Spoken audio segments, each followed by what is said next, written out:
Greeting, dear listeners and new subscribers. I hope you're all doing well. We're coming to you today from a park on the west side of town where there has been a lot of night floater activity. There was no wind all our way up here on our drive up here, but now that we've got here, the wind has picked up. So hopefully you'll be able to hear me okay. Because what I want to do is share with you today a couple of accounts of the night floater activity that has taken place in the park. And the first account was sent to me by a friend who works as a librarian, and this is about an encounter he had in 2018. So I'm going to read from his email. And he writes, "One midsummer day, I decided to explore a big park that I drove by on my way to work in the city's north end.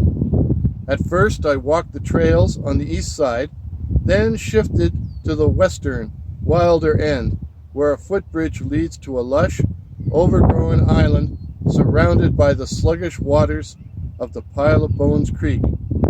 I was struggling my way through an overgrown trail when I suddenly found myself in a puny clearing, hemmed in by shrubbery and invisible from the other paths. She lay on her back, naked, and at first I thought she was a nude sunbather. But then I saw the gaping hole at the end of her neck, where the head should have been. I had seen this film before. She was a night floater. You see, this particular friend had had previous encounters with the night floaters, so he was able to recognize this woman immediately for what she was. Later, when he was driving his bike, here comes a gust of wind, so I'm going to use that big voice and speak a little louder. Later, as he was riding his bike at high speed down the boulevard just outside of the park, a swarm of flying heads came out of the darkness and caused him to crash. Fortunately, he wasn't seriously hurt, and the next day he put in for a transfer to another location on the other side of town, figuring that would help him get away from the harassment of the night floaters. And it sort of worked. Sort of.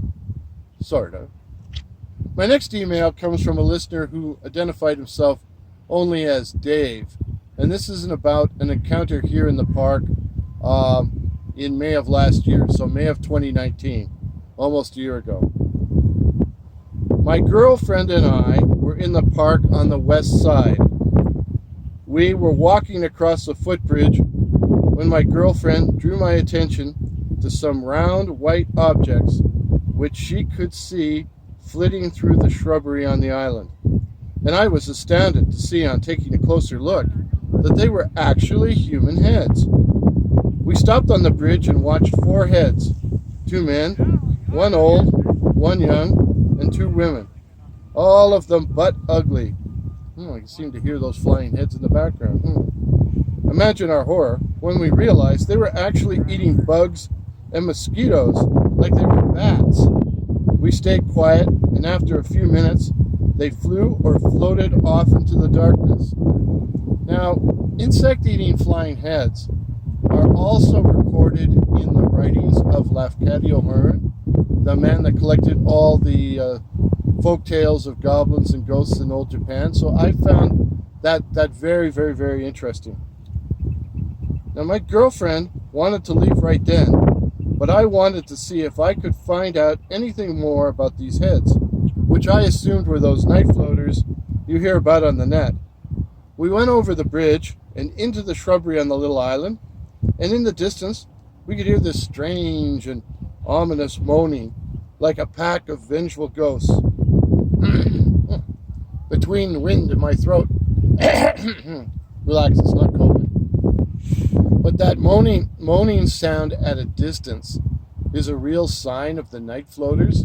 They make a moaning noise when they're far away, but it fades out the closer and the closer and the closer they get to you, till suddenly there's dead silence. And they attack! So, if you're walking around late at night in the dark and you hear a moaning in the distance, that is a good sign to get the hell out of there now. Anyways, back to Dave's email. We went into the shrubbery on the little island. It was dark as hell in there, and wet and cool too. It was early in May. We followed the twisty path, and ended up in this clearing. And what do you think we found? 4 headless bodies, 2 guys and 2 gals, totally butt naked in 14 Celsius weather. That's 58 Fahrenheit for you non-Celsius people. My girl was totally freaking out, and we got the hell out of there, fast. Had we stumbled onto a mass murder scene? I didn't think so, not in Regina, Saskatchewan. But I remembered the night floaters are supposed to detach their heads from their bodies in order to hunt for human flesh, and that sometimes they stripped off before transforming. Well, Dave and his girlfriend were attacked as they tried to leave the park by at least 3 of the heads, and there was a pitched battle all the way back to the parking lot. At one point, Dave took his belt off his pants and began swinging it through the air, buckle end out, and apparently he connected with one of the heads. And he writes to me, "I hope I put out an eye." David, really, David? Remember, it's all fun and games till someone loses an eye. But ever since I got this email, I've been on the lookout for any scruffy, dirty-looking, dark individuals, thin people that have a patch over one eye, because I'm thinking that they might be a night floater. I'm going to give them wide berth. So, this was the general area where these things were reported. Some people have asked me to come and look for the night floaters at night. I've been thinking about maybe making a video in the park here after dark, but I don't know. I'm kind of having a bit of a truce with the night floaters right now, and I don't know whether I want to antagonize them or not. And to be honest, I don't know whether I have the balls to do it. But anyways, enough of that.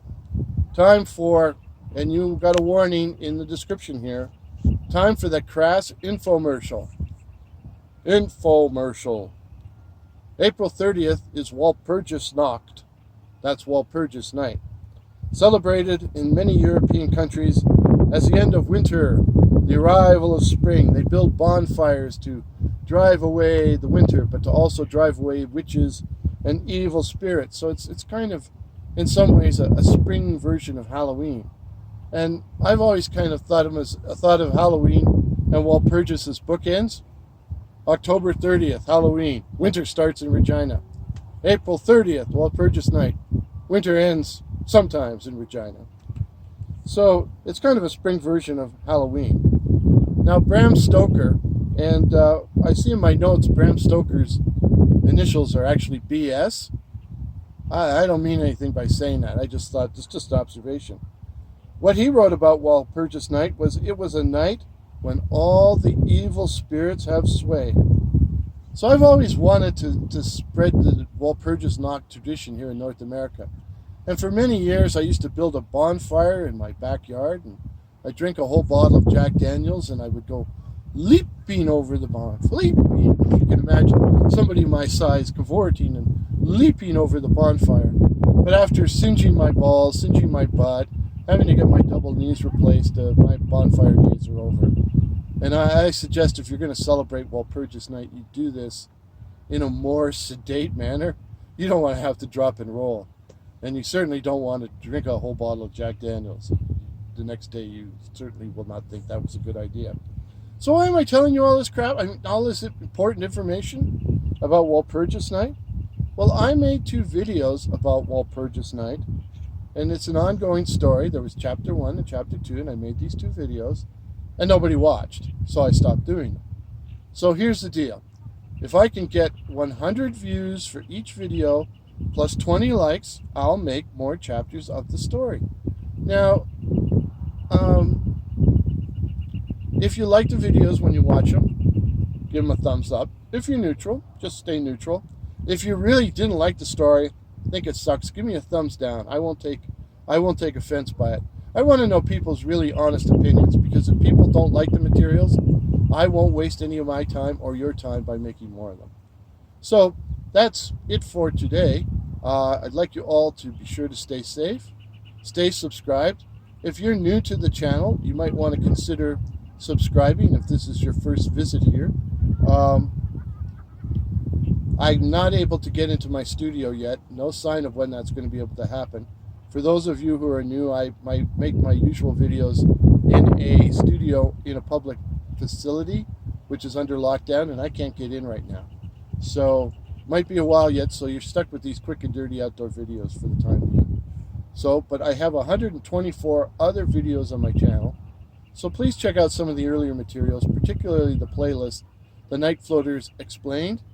It'll give you some insight into the whole night floaters phenomenon. And as well, as I always say, stay hungry. I'm now going to ask the lovely and talented camera crew to give us a panoramic shot of this beautiful but very mysterious park.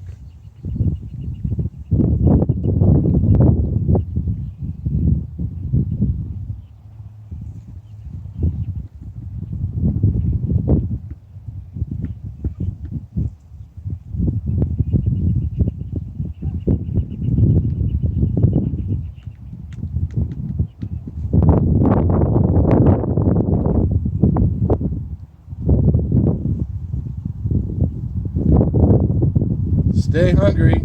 Cheers.